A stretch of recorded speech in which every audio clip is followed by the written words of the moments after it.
Hello, folks. Well, it is January 3rd, I believe. No, it's January 2nd. So it's been a week and a day since I filmed that last video and have made so much progress on the model railroad and have so much more to do.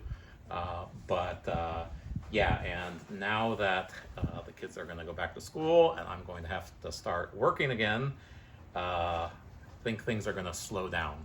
But yeah, let's get into it. Last video I said, that this railroad, I want it to be dedicated to the honor and glory of God. So what's that about? Just that, I know God, I know Jesus, and I want this to be a great railroad. I think it's going to be cool.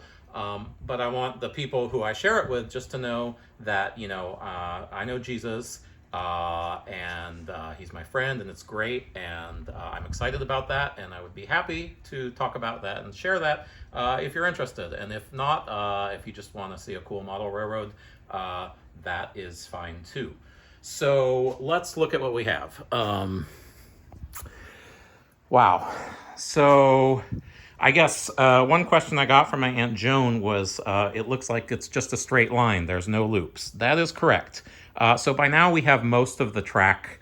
You can kind of see where the track's going to be. So yes, this has no loops in it. Loops take up a lot of space. And this is going to be a portable layout so that you can move around in these 3-4 foot long sections. So it's not going to have loops. You're not going to be able to just let the train run and watch it go by itself. But what it does have is, so let's just take a look at the track here. So this is the main line here, this is the main line, and that's going to go straight through all the way down, and then there's that curve over there. And then we have this siding. Sorry, I keep aiming the camera wrong. We have this siding here, which comes off here. I'm going to go to about there, and then there's a switchback, and it goes back to there. So there will be like 4 different industries here, places which can receive or send cars, right? And then we have this, it splits off here, and there's kind of a runaround, which lets the train, or the locomotive, get on the other side of a train car. And then we have 2 more spurs here. So this goes into this nice kind of bend here. There will be a couple more industries here, I believe, maybe 1 here, and 1 or 2 more here on this spur. So that's the track plan. And this actually allows you to do some interesting operation. And this is basically copied exactly from an article I mentioned in Model Railroader. But what you can do is you can have about 12 different train cars on the layout, and you have a locomotive and a caboose. So you can start it where there's a train parked here. And so you imagine that the train has come from some other town here. It's pulling 5 cars. And I guess there would be 7 cars distributed throughout the different industries. And so this train comes in, and it's got 2 cars that it needs to drop off at a specific place, and 2 cars that it needs to pick up and add to the train. So it has to figure out how to move all the cars around, to drop off the 2 cars, to pick up the 2 cars, replace cars that it had to move out of the way, for example. And then also the train is going to go back out the same way it came.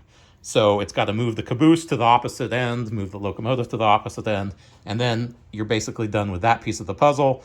Now you have a train of 5 cars, 5 slightly different cars that is pointing that way. And that is one switching puzzle. Then once you're done with that, then you can go into the next puzzle, and basically this guy had basically a sequence of 12. So now the train is kind of pointing that way. So then you back it up here, and now it's on this section of the main line, and you pretend, okay, it's coming into town from that direction. And again, you got 5 cars and 2 pickups and 2 drop-offs. And so he did a spreadsheet of, a cycle of 12 of these little puzzles that you could cycle through to have some fun operating the layout. And of course, you can do different things, but what Lucas and I were doing on this temporary layout over here, we had these little we drew pictures of each car. And so we would just shuffle these cards and kind of just lay them out to in different positions, and we'd say, okay, that's where we need to get that car, and then we'd move them around so that, like, if this log car was over here, I would have to move it here and drop it off there. So that's another way you can do switching. So anyway, that's the idea for this layout. Should be fun. And of course, it's modular. I have dreams. If this turns out well, then maybe of doing more, maybe connecting it to a bigger layout, which would have some loops that you could run trains, continuously on. The other big dream that I have is to actually, even on a layout like this, to hook it up to a computer so that the computer can run it. And that is something that I don't think people have computer controlled layouts, but to be able to have the computer actually couple with cars and then move them around and uncouple, I don't think anyone has done that before. But I'd like to try to do that. So if that was successful, then you could just, if you just wanted to watch the trains run, you could tell the computer to run the layout, and it would actually be switching cars and, solving those puzzles or whatever. So that is the overview of the layout. Let's go into what we have. So last time I had not done this section yet. So this is going to be a river. That's why it's below the level. So we cut out and lowered it. So there'll be a bridge over the river here. And then this will be a hill. And from about here to, who knows, about there, maybe more, maybe less, would be a tunnel. So that's that scene that I talked about, where you got the railroad running along the river and going through a tunnel. So I don't, there's not enough space really here, so for the tunnel to come, so some of the ground will actually come further out as it goes down to the river here. We'll see how that works, but that's kind of my scenic section of the model railroad. So yeah, we have the roadbed is all glued down. The track is mostly cut. So we can see we have all of the turnouts here, and we have different pieces of the track cut to length. And this track is mostly pinned down. And then this turnout is the first bit that is actually hopefully complete. That is glued down, the turnout is in place, and the switch machine underneath is in place. So we can move the switch back and forth by controlling it on this command module here. So that's another thing. I talked about DCC a lot, and a lot of people may not know what that is. DCC is how you control the trains, or is kind of the modern way to control trains. Historically, you'd have a train. It picks up power from the rails, and it would be DC, direct current power. And so one would be positive, one would be negative, and the voltage would determine how fast it went. So you would have, I think I put that old power pack away. But you would have basically a power pack with a knob on it or something. And as you increase the knob, it would increase the voltage. And there'd be a switch, which would reverse the polarity, which would make the train run in the other direction. Now, as you get to layouts with more than one locomotive on it, and you want to run them separately, that presents a problem, because if it's just the voltage controlling which direction the train goes and how fast, how do you control a locomotive separately?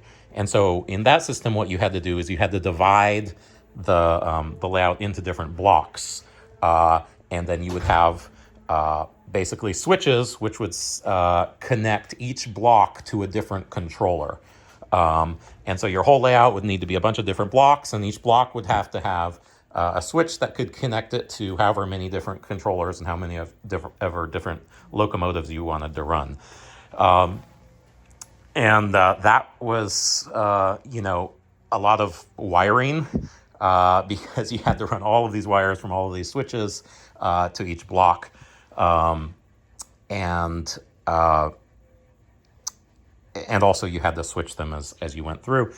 Anyway, so now with DCC, which stands for, I think, digital cab control, instead of a direct current voltage on here, it's actually an alternating current that goes through it, but it's an alternating current that sends information. It's not like a sine wave; it's a square wave basically, and the length, I believe, of the pulses in each direction sends zeros or ones. So I don't know which way it is which, but like a longer frequency basically will be a 1 bit, and a shorter one will be a 0 bit. So you can have a controller like this, and it is sending voltage to the track, and it can send digital commands. So it can send a message to a locomotive. So you can have multiple locomotives on the same track, and but this will be sending a message to each one saying, okay, set your speed at this, or reverse direction, put on the brakes, or whatever.